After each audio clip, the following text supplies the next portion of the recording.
"Be prepared" was the motto of the Boy Scouts, but the Scout law was different.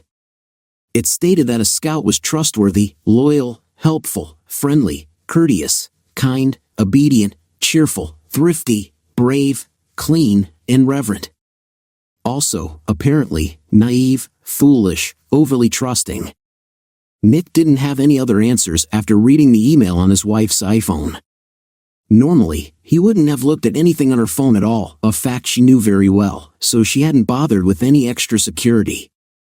He had been a Boy Scout, after all. He followed the rules, never invading anyone's privacy. But Nick's wife was going out of town in a few weeks, and he was trying to recall the name of her hotel. She had told him before, but he hadn't really been paying attention and wanted to avoid the argument about why.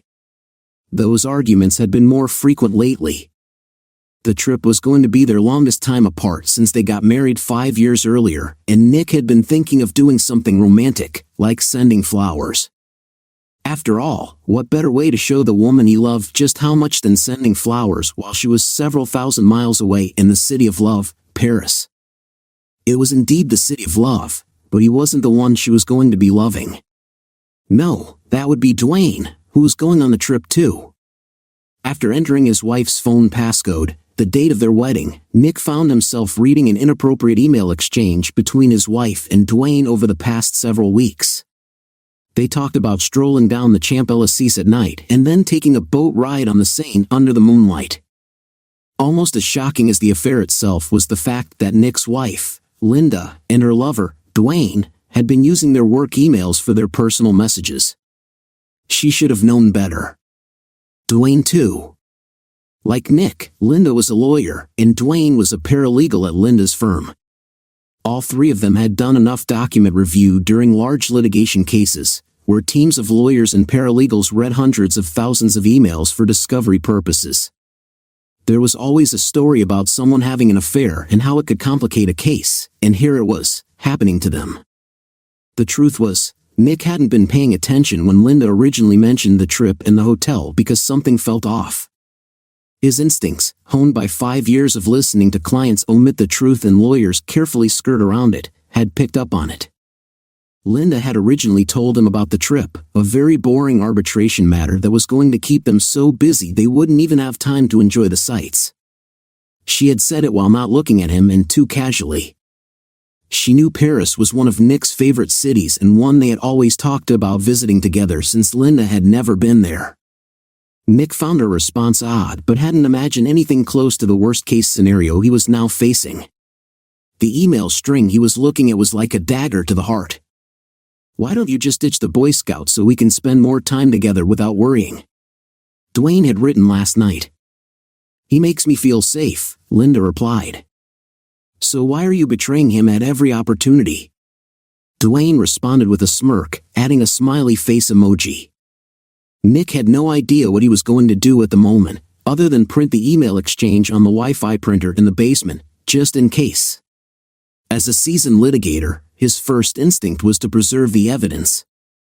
After printing the emails and placing them in his computer bag, Nick thought carefully. He certainly knew what he wanted to do. In his mind, he had two options. One was to strike his wife in anger, an image that filled him with a disturbing sense of clarity. The other was to pull her close as if to kiss her, only to then force her into one of the trees in the woods behind their house. And when she started to scream in shock, he imagined doing it again. As for Dwayne, Nick felt even less compassion. But before he did anything rash, he knew he had to think. Thinking was what made him a lawyer, after all. He got paid to use his brain, not his fists. And he had to think fast because Linda was out for a run and would be back soon. But before the thinking could begin, he had to finish his first task, finding the hotel. It wouldn't be for sending flowers now. He wasn't sure why he needed the information, but he knew he needed it, perhaps as a target. There it was, Hotel de l'Étoile near Trocadero, across the river from the Eiffel Tower, about a 5-minute walk from the International Chamber of Commerce, where Linda and Dwayne would be working on their arbitration matter with the rest of the team, at least when the two of them weren't sneaking off together. Hotel located, Nick quickly did a search on Virginia divorce law. He remembered some from the bar exam 5 years ago, but it was always good to check. Adultery was a ground for divorce and could affect issues like alimony and the division of property. However, there were defenses to a claim of adultery too, one being condonation. If the wronged spouse found out about the affair but then voluntarily resumed the relationship and continued living together, it could be used as a defense. So, Nick knew he had to get out of the house quickly. There would be no confrontation yet. He intended to hit her with a strategic blow when she least expected it, keeping any potential surprises out of the equation. He was determined to control the end of this marriage with precision, which meant playing his cards carefully. It was Churchill, after all, who said, "In wartime, truth is so precious that she should always be attended by a bodyguard of lies." Nick's lies now would serve a higher purpose. None of this involved sworn testimony, anyway. He went upstairs to the master bedroom and started packing. He finished quickly and placed the suitcases by the front door. He was nearly done gathering the critical documents he needed: bank and credit card statements, 401k and IRA statements, car titles, pay stubs, the mortgage papers, and Linda's most recent student loan balance sheet. When she got back from her run, he heard her in the kitchen. When he came up from his basement office, he decided to look harried and stressed. She was drinking a Gatorade, her shoulder-length brown hair tied back in a ponytail. She looked good, but the love he once felt was dead. "Guess what? I'm going to Paris," he said with a grim smile. The color drained from Linda's face. Her blue eyes lost their brightness. "What?" "Paris, Virginia," she stammered. She quickly composed herself, but Nick pressed on. "Sven just called. We're doing depositions in my insurance case, and we have to prep the witness. Apparently, we just lost a motion to compel, the judge is upset, and the whole discovery schedule is in chaos. I'm going to be on the road for weeks, though I might have time to stop by now and again to do some laundry." "Poor baby," Linda said with a sympathetic look. "Maybe your firm is hiring," Nick said, watching her concern creep back as she realized he was going to Paris too. "I'd much rather go to your Paris," he added, testing her. Linda smirked, her composure returning. "Send me a resume. Maybe you have the right pedigree for us to consider you," she quipped, referencing how her law school had a higher ranking than Nick's. Then, perhaps out of guilt, she moved as though to give him a hug, but Nick turned away before she could close the gap. The angry thoughts were returning, and he wasn't sure he could control them. When he came back upstairs, Linda asked, "What do you want for dinner?" "Can't stay." "I'll grab something on the road," Nick said, grabbing his suitcases. "Sven's losing his mind and needs me there ASAP." As he bustled through the kitchen, Linda followed him to the door, looking slightly concerned. She puckered her lips for a goodbye kiss, but Nick dodged it. "Sorry, I think I might be coming down with a cold. My throat's been feeling sore. Don't want you catching anything." Linda followed him outside as he loaded his car. "When will you be back?" "Probably not until Friday. We're going down to Roanoke after Paris, and then next week we have to head to Baltimore." He thought he saw her eyes dart away as though calculating how his absence would give her more freedom. Nick backed out of the driveway, waving goodbye. Hopefully, she'd just assumed he was annoyed with work, having been called in on a Saturday. He suspected, however, that she was already making plans to invite Dwayne over. Nick drove to a nearby strip mall with a coffee shop. Like most lawyers, he thought better when he wrote things down. As Nick sipped his coffee, he began making a to-do list. He paused for a moment to realize that the idea of reconciliation hadn't crossed his mind once. It wasn't even an option. This was about retribution, he just hadn't yet decided how far he'd take it. His thoughts were interrupted by the ringtone of his phone, and he didn't recognize the number. "Yes," he answered, somewhat impatiently. "Mr. Buford? I'm Sam Granger. I don't think we've met, but I'll come straight to the point. I got your number from some old property records. I'm in the business of buying old houses, tearing them down, and building mansions. I know, everyone hates what I do, but they don't hate me so much when I hand them the check, Granger spoke quickly, and Nick didn't have time to react at first, except to think that the house wasn't old, it was cozy. Where did this guy get off talking about tearing it down? Then Nick's rational mind kicked in. Well, I'd like to buy your house to tear it down. I'd offer to build a new mansion for you, but I can never guarantee the timing of new construction, especially with county permits and all that. I make my money by flipping them quickly, but I think I can give you a very good price if you and your wife are motivated to sell. Nick had trouble suppressing a grin. Linda had picked the house just before they got married. It was an older ranch-style home with a nice yard that backed onto a wooded area, complete with a stream. It was close to the major highways but secluded enough to be peaceful. What had absolutely sold Linda was the treehouse in the yard, visible from the master bedroom window. She had loved how the house seemed ready for children. Nick, on the other hand, had just liked the price and the fact that it was only a 20-minute drive to a major metro station. The 30-minute train ride from there made his commute reasonable. Mr. Granger, I'll be in and out of town with work for the next few days, so I can't guarantee access to the property, Nick said. Call me Sam. I don't need to see inside, Sam replied. Like I said, it's a teardown. I've already checked out the outside. Can you meet Sunday morning? Sure. By the way, I'll probably be doing the closing myself with a power of attorney for my wife. She's very preoccupied with work these days. No problem. I'll give you the phone we use. Nick noted the address and began to see the contours of a plan. Linda felt safe with her Boy Scout husband, didn't she? She had no idea that good old Lord Baden-Powell modeled scouting on military strategy, skills like stealth, cunning, and ambush. She'd never see what was coming until it was too late. But first, reconnaissance. Nick tossed his empty coffee cup and went out to his car for some privacy. He pulled up a number on his phone and dialed.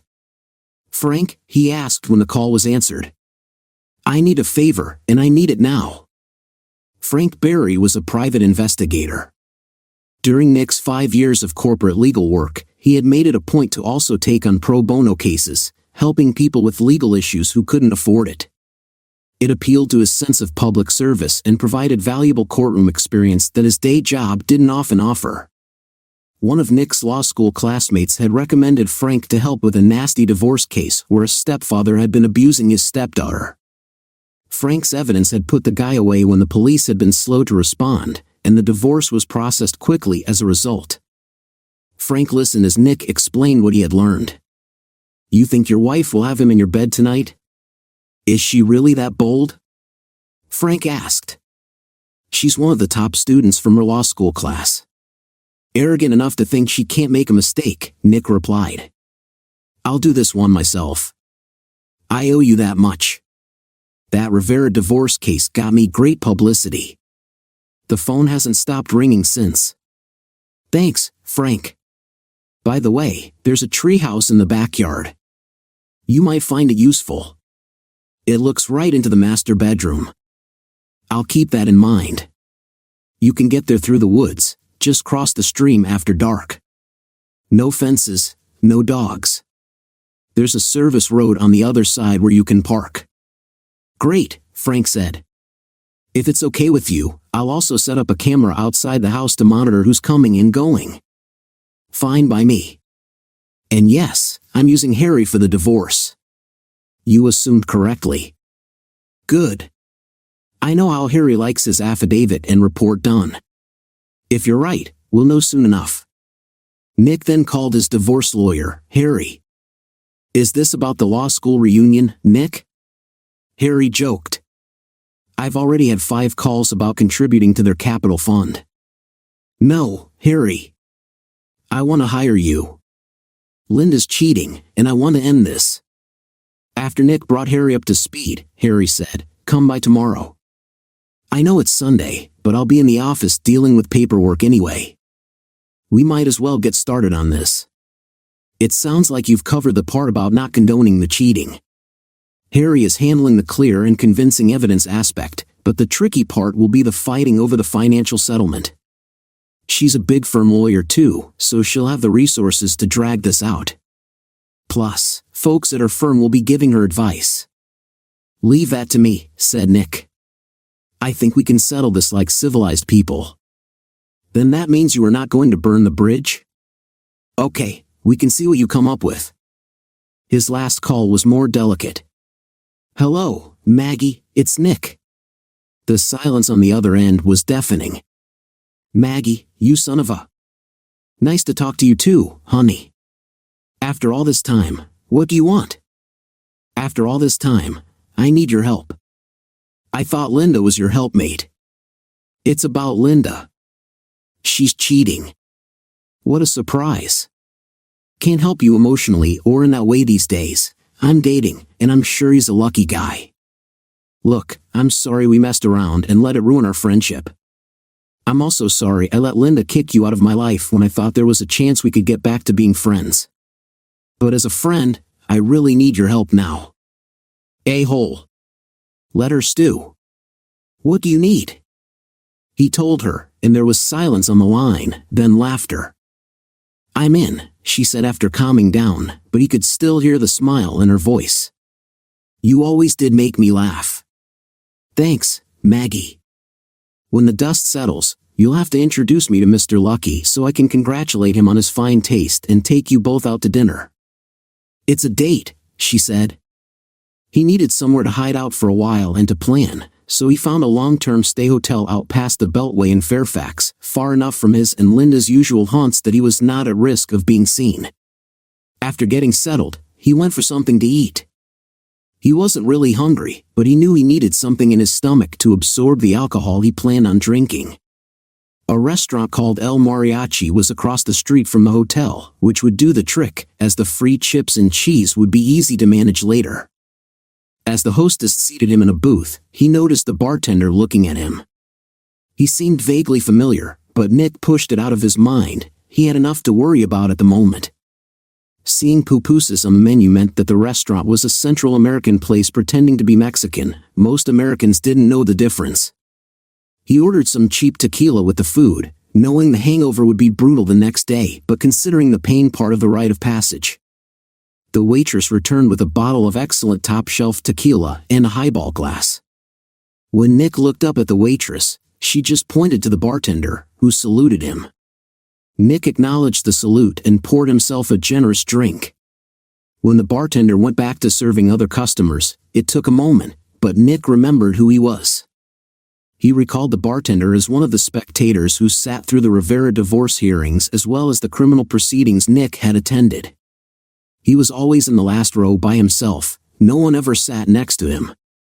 Nick's client Sonia's daughter hugged him once, but when Nick asked Sonia who it was, she got very quiet and said he was just a friend of the family. Nick ate in silence, making notes on a legal pad and drinking more tequila. When the waitress cleared his dirty plates, he went to the restroom. He felt like he was on a ship when he walked and needed to steady himself against the wall while he took care of business. Afterward, he returned to the booth, taking extra care to be steady, only to find the bartender sitting on the opposite bench. "Senor Nick, nice to see you," he said, reaching out to shake Nick's hand vigorously.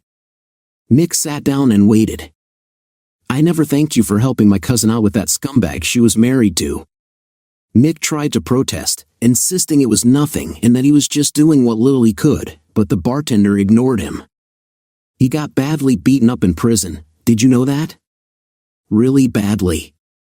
They don't think he'll walk again or eat solid food."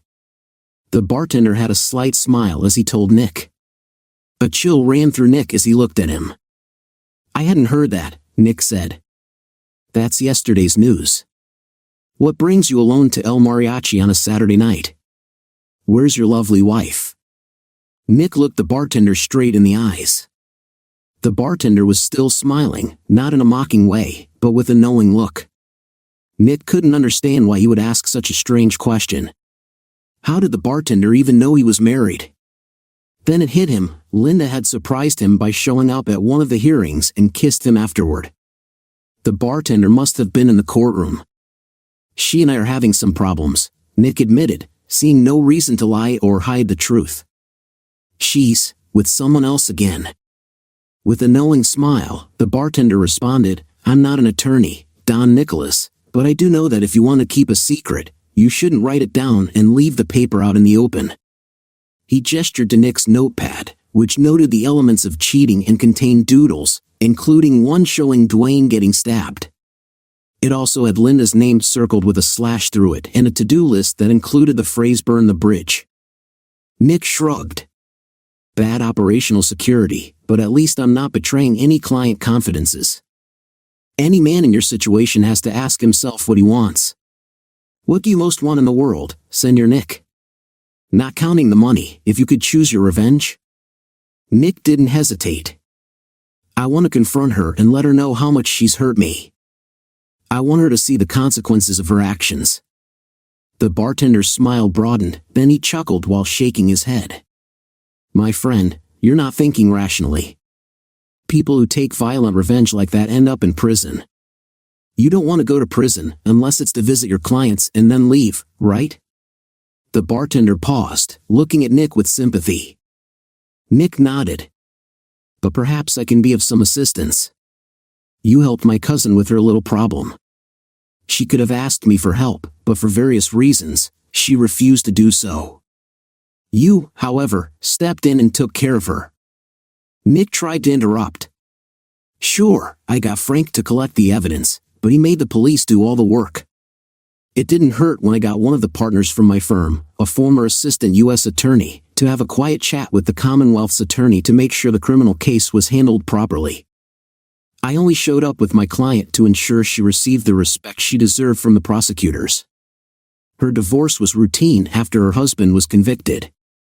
The bartender waved his protests away. "You have to understand that helping forgotten people like my cousin is commendable in itself. I am in your debt on behalf of my family, and I repay my debts. I think you could use some help." Nick gazed at him. "I'm afraid I don't remember your name." The bartender's smile turned into a shark-like grin. "Some call me El Diablo, the devil," he said, nodding. "Just the people who don't like me. To my friends, I am Jose Garcia." Now it was Nick's turn to smile. "What do I have to do to get a favor from the devil? Sell my soul?" The bartender's smile vanished. "Be serious. You're a lawyer, you have no soul." His smile returned, and Nick realized he was joking. "Call it professional courtesy, Senor Nick. Now just give me your address, your wife's name, and tell me about her daily routine. What are you going to do?" "I have some ideas, but you know that phrase ignorance is bliss? I think you need to be blissfully ignorant for a while. Get yourself a burner phone so we can keep in touch, and leave the number here at the bar. Then don't come back here again, it's better that way." Nick explained about hiring a private investigator and his plans to be out of the house until Linda left for France. El Diablo seemed to know the hotel in Paris but didn't say how. "Just one question, Senor Nick, is there any chance of reconciliation, forgiveness, mercy? I don't want to hear about second thoughts later." El Diablo looked him directly in the eyes, his expression serious. Nick returned his gaze, taking a deep breath and pausing to check his emotions. The path was clear. He was a simple guy, trust and loyalty were his most important values, but they were gone from his marriage. Linda had flipped a switch in his brain, love was replaced with resentment.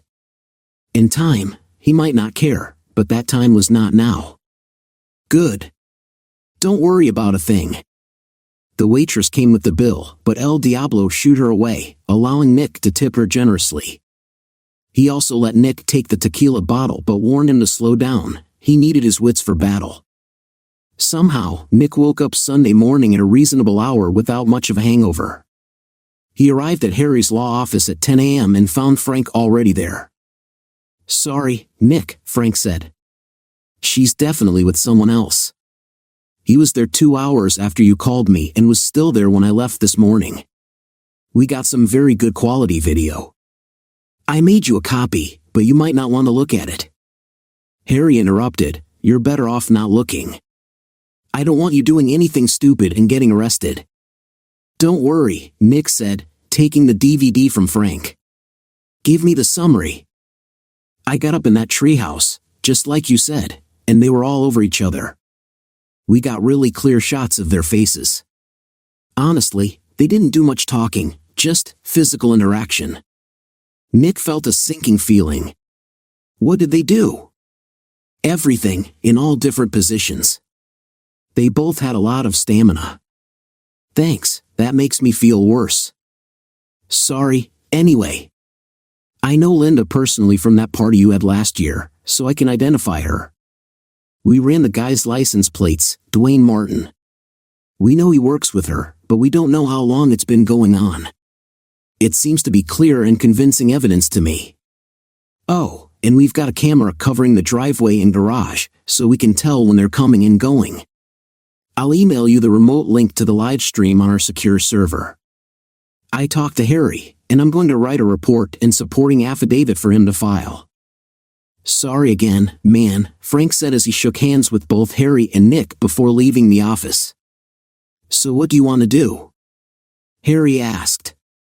File for divorce on the grounds of adultery, but don't serve her. Harry looked at Nick without expression.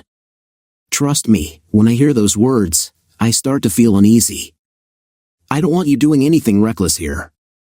I anticipate that everything will go more smoothly than you imagine. Harry grimaced. Look, just file it on Monday afternoon right before the clerk's office closes. Let me know the docket number, I'll take care of the rest.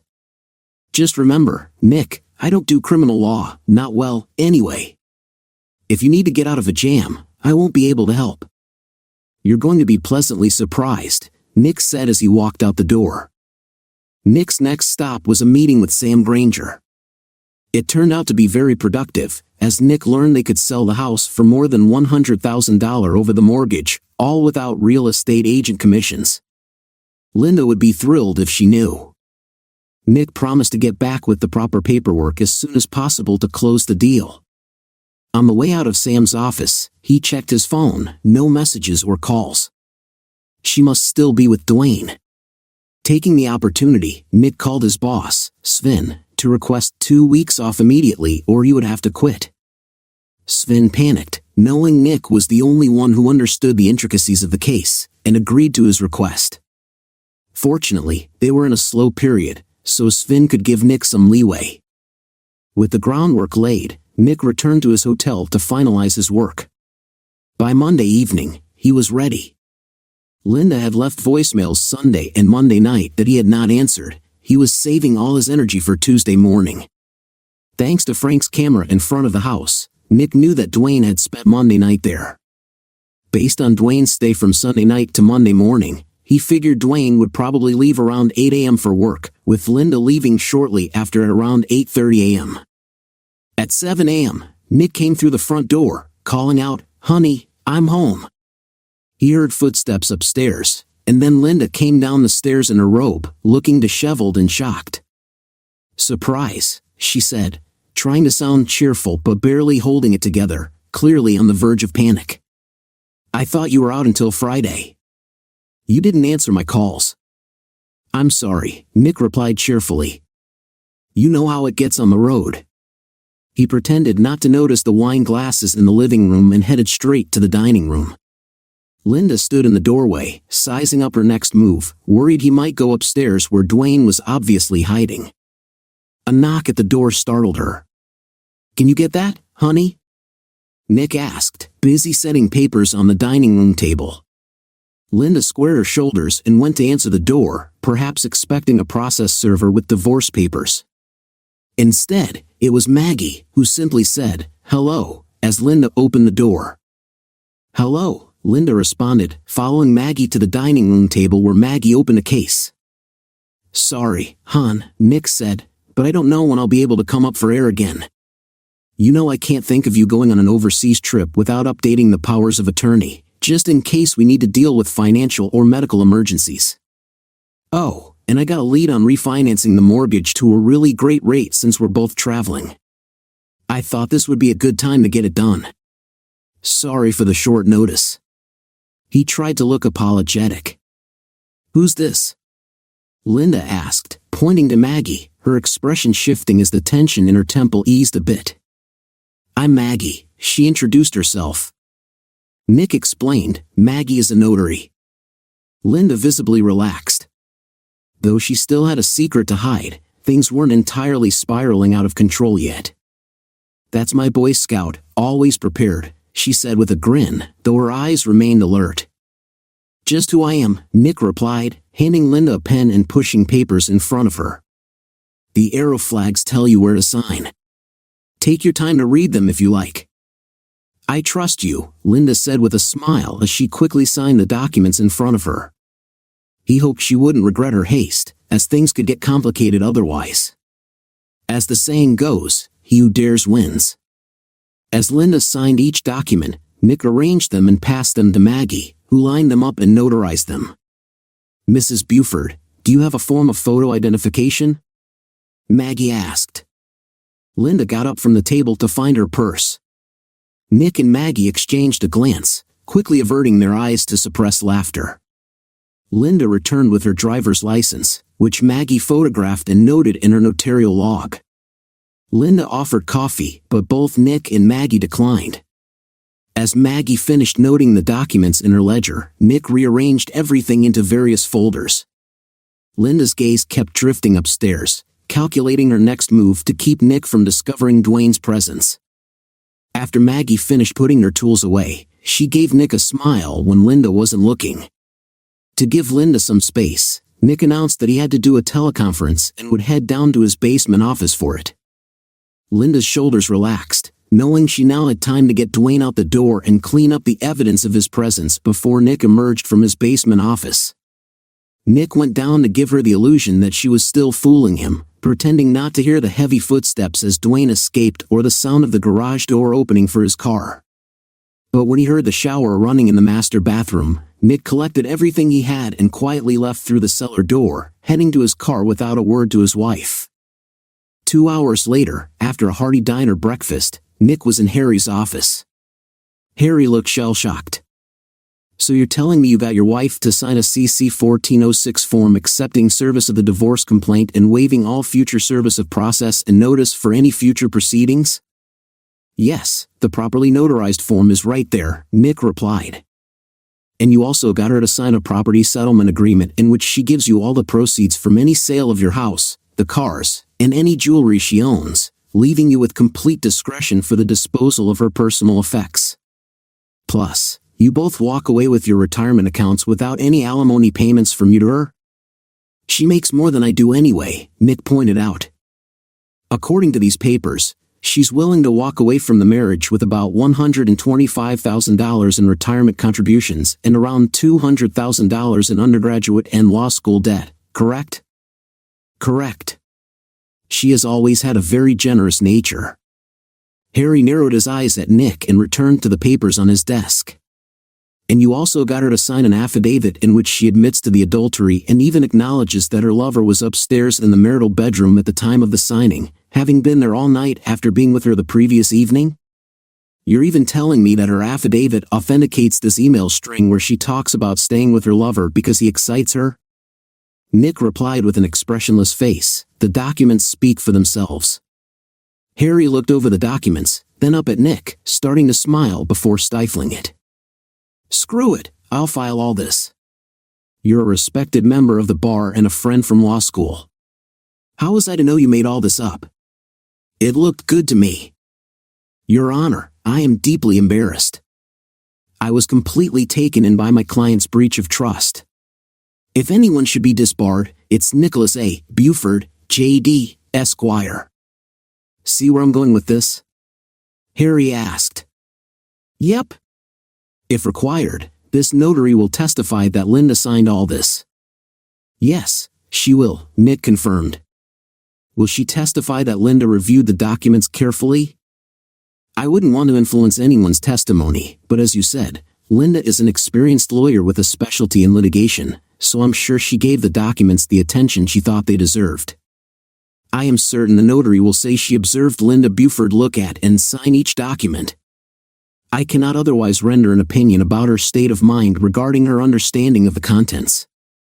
"Okay, then," said Harry. "I'll file all this today, plus Frank's affidavit and report, which includes pictures and the DVD. I'll see if I can keep it off the electronic docket for a while." We don't want this popping up in the news just yet, do we? No, Nick replied. Linda is going on her trip to Paris in a bit over 2 weeks. The longer this stays low-key, the better. Do you know anyone at the circuit court? Remember Seth? He was a day student the year after us. He was having trouble getting a law firm job, so he's clerking at the circuit court now, trying to fluff up his resume. He might be able to expedite things, but if a judge wants live testimony, this could all collapse. Linda will have to decide not to fight it for some reason related to fraud on the court when she figures out what's going on. If this goes bad, I'll probably have to withdraw as your attorney. Fair enough. Someday you can tell me the full story, but I don't want to hear it now. For the next 2 weeks, Nick managed to keep Linda at arm's length. He sent her text messages at odd hours telling her how busy he was but otherwise didn't answer her calls. As the days passed, her calls became less frequent. You scared her, Frank told him at the end of the week. According to our video feed, Dwayne hasn't been over to the house once since you surprised them on Tuesday morning. I can't tell if they're meeting at his place during the week or spending time together at the office, but they aren't doing it in the house. I'll keep you updated if anything changes. The only thing that changed was that Nick had quietly returned to the house when he knew Linda was gone, gathering financial papers he thought he might need. He had also signed a home sale contract with Sam Granger. The sale would close the first week Linda was in France. Otherwise, Nick went to the gym, did some leisure reading, and wondered how he had reached 30 with such a mess of a life. He told SVN that he needed another several weeks off, which she reluctantly granted. She's with him in the house again, Frank said on Saturday, a week before Linda was due to leave for Paris. Thanks for the heads up, Nick replied. He didn't really care but knew he would dispose of the sheets rather than sell them when he left the house. By now, Nick had reviewed the video Frank provided. For the first time, he could see the attraction. Dwayne was a couple of years younger, and Frank's investigation revealed that the guy was dedicated to fitness, often preening in front of the mirror after his workouts. Other than that, he was unremarkable. Nick was in decent shape but certainly did not have a washboard stomach. Apparently, Linda was looking for someone who fit a certain image, something Nick could do without. Before Nick knew it, Linda had departed on her long-anticipated trip to Paris. One of Frank's associates tailed her to the airport and waited until the plane was in the air on its way to Europe. Once he got the word, Nick returned to the house, piled all of Linda's clothes in the living room, and packed everything he wanted to keep. The movers came the next day, boxed up Linda's clothes, and sent them to a storage facility. They separately packed Nick's belongings and moved them to an apartment he had found thanks to Sam Granger, the handy house flipper. Nick was able to sell the furniture easily. When the house was finally empty, Nick took one last walk around before completing his final task. He carefully gathered the wedding photos, the album, and Linda's bridal gown, taking them down to the fire pit on the patio under the treehouse. He placed the photos and album in the pit on top of the charcoal, added the gown and some lighter fluid, and lit the match. After everything burned, Nick was pleased to see that the video captured a lot of detail. You could even see each photo clearly as it was added to the pit. One day later, Nick closed on the sale of his marital home, using a power of attorney from his wife to sign as her attorney in fact. She really should have read everything she signed, he thought. Thanks to the separate financial power of attorney, he was able to deposit the home sale profit check into his personal account after endorsing it on behalf of his wife. 3 days after that, still within the first week of Linda's trip to France, the construction crew leveled the house and cleared the debris. The site preparation work began soon after, but unfortunately, the tree with the treehouse that was perfect for children had to be removed for the new plans, which included a gazebo. At that point, the entire area that had once been Nick and Linda's happy home was just a large square of dirt. Construction stopped when something went wrong with the permitting process. Nick and his law school friend, who worked in the county permitting office, were certain the problem would resolve itself a couple of days after Linda got home from France, as soon as the proper forms were received and approved. During all this time, Nick did not take any calls from Linda. He stopped sending her text messages, did not respond to emails, and ignored her voicemails.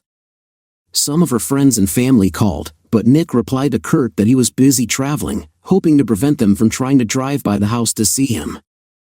El Diablo contacted him on the burner phone and mentioned that Linda and Dwayne seemed to be under stress and that she was not looking so good.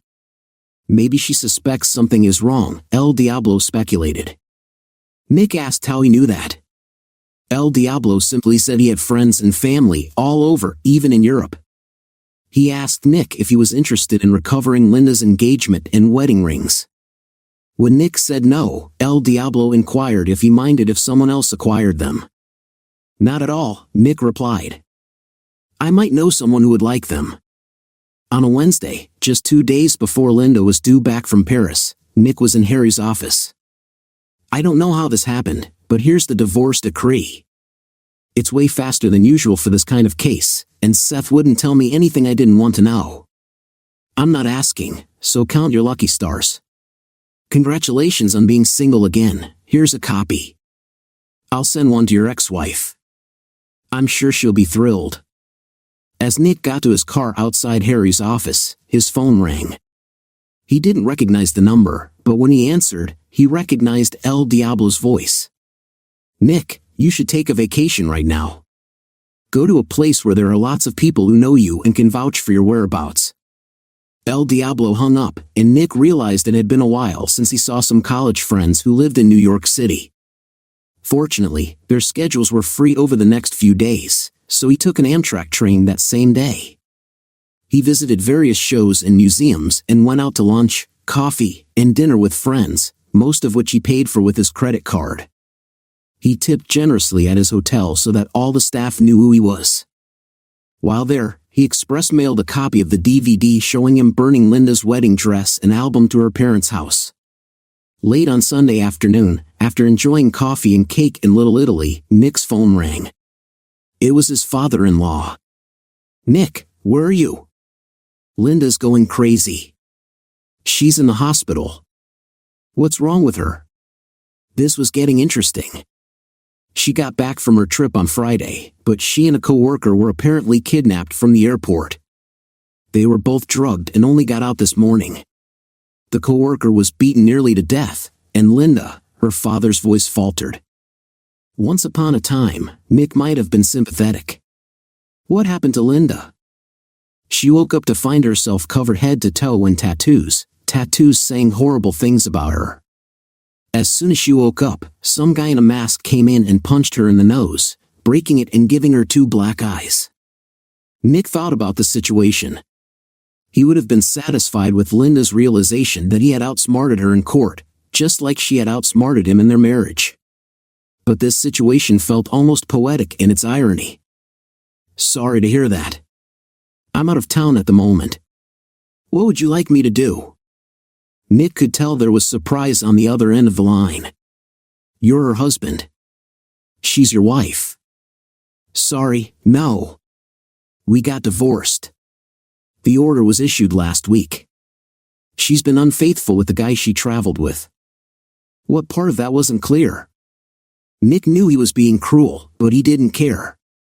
I have video evidence if you want to see it. There was silence on the other end of the call. Nick wondered if his father-in-law was having a heart attack. She and I are done, so you'll have to take her home. She's not my problem anymore. You did this, his father-in-law screamed. Look, I've been up in New York since Wednesday celebrating the divorce. I know you're upset, and I hope Linda gets better soon, but I don't think we have anything more to say to each other. He hung up the phone. At that moment, Nick realized the stress of city life was too intense lately. He sent an email to SVN saying that after all, they could go screw themselves, respectfully. A quick internet search revealed an REI store in Soho, so Nick outfitted himself with brand new hiking and camping gear. Linda had never liked camping, so this was a chance to reconnect with his scouting past. The hotel was accommodating about storing his luggage for a while for a modest fee, and before he knew it, he was on his way up to the Adirondack Mountains to bond with nature until things calmed down. Fortunately, he had his passport in case he had time for a side trip to Canada, and it turned out he did. For most of the next 8 weeks, Nick turned his phone off. At first, it seemed that a crazy woman had stolen his ex-wife's phone because there were dozens, if not hundreds, of messages filled with frantic screaming and crying. He listened to only one or two before deleting the rest. There were also many bizarre emails. Her account must have been hacked. How was he supposed to find time to read all that? He hoped whoever this crazy woman was got the help she desperately needed. So it was that 8 weeks later, Mick met Frank for a drink. Harry was there too. Just so we're clear, Harry said as they sat down, I terminated our attorney-client relationship just after I gave you the divorce decree. I notified you by certified letter. You might not have checked your mail yet. Not yet, Mick admitted. Serious storm, my friend, Harry said. More like a typhoon, Frank added. I like that. Lots of destruction. Harry downed his bourbon and immediately asked for another. You start, Frank said. So, Monday morning, Mrs. Buford, accompanied by her parents, went by the old homestead. They hadn't taken down the external camera yet, and when she saw the vacant lot, she broke down, dropping to her knees and sobbing. Later that afternoon, the work crew arrived with equipment, and her emotional state flared up again. She lost it for a third time when the construction workers noticed the tattoos on her face and began laughing. The ink was clearly visible, with phrases like 304 displayed prominently. To add to her distress, she had bruises from a recent altercation and was wearing a tape on her nose. Harry picked up the story that afternoon when she and a couple of attorneys from a large firm showed up at my office, clearly upset. They didn't have an appointment, so I made them wait for 15 minutes, ensuring I was prepared just in case. When they finally entered, they were all yelling about emergency motions and complaints against me. I had to admit it was hard not to be distracted by the tattoos all over her face, which were done in bold colors for everyone to see. Once I regained my focus, I asked what the issue was. I pointed out that they had agreed she had committed infidelity. So, I queued up the video evidence of her actions in the marital bed. They appeared embarrassed, and when Linda exclaimed that I hadn't given her a chance to explain, I reminded her that it didn't matter what her reasons were, she had still acted against our agreement. Linda then argued that she never agreed to the sale of the house and questioned my decision to burn her wedding dress and photos, claiming those items were her personal property. I showed her the powers of attorney that allowed the sale and the settlement agreement giving me the right to dispose of her personal effects, emphasizing that she was fortunate to still have her clothes. When I asked if she denied signing the documents, she didn't refute it but claimed she hadn't read them. I pressed her to consider how a cross-examination would go if she challenged anything in court, and she fell silent. I also pointed out the affidavit she had signed, admitting that her boyfriend was in the house at that very moment. At that point, she fainted. While her attorneys attempted to revive her, I called 911. She refused to go to the hospital but then began screaming about her tattoos and her boyfriend being hurt. I told them that as far as I was concerned, it was unrelated to me, and they could speak to the Fairfax police if they had any criminal matters to discuss. Harry added that they had continued discussing motions for reconsideration when I mentioned an anonymous email I had received. It contained links to several videos of Linda and Dwayne in her bed, with a warning that these videos would be shared with everyone Linda knew if she didn't let things go. After I revealed this, they quickly left and I hadn't heard from them since. Frank continued, mentioning that detectives had come around wanting copies of the videos and filed a report. However, they lost interest when neither Linda nor Dwayne could provide clarity on their situation, only stating that they had taken a taxi from the airport and everything went dark for them after that. Linda later woke up in a hotel, nursing her injuries. Nick then shared that the hotel manager confirmed that New York police had checked on his stay, and his friends had vouched for his busy schedule in the city.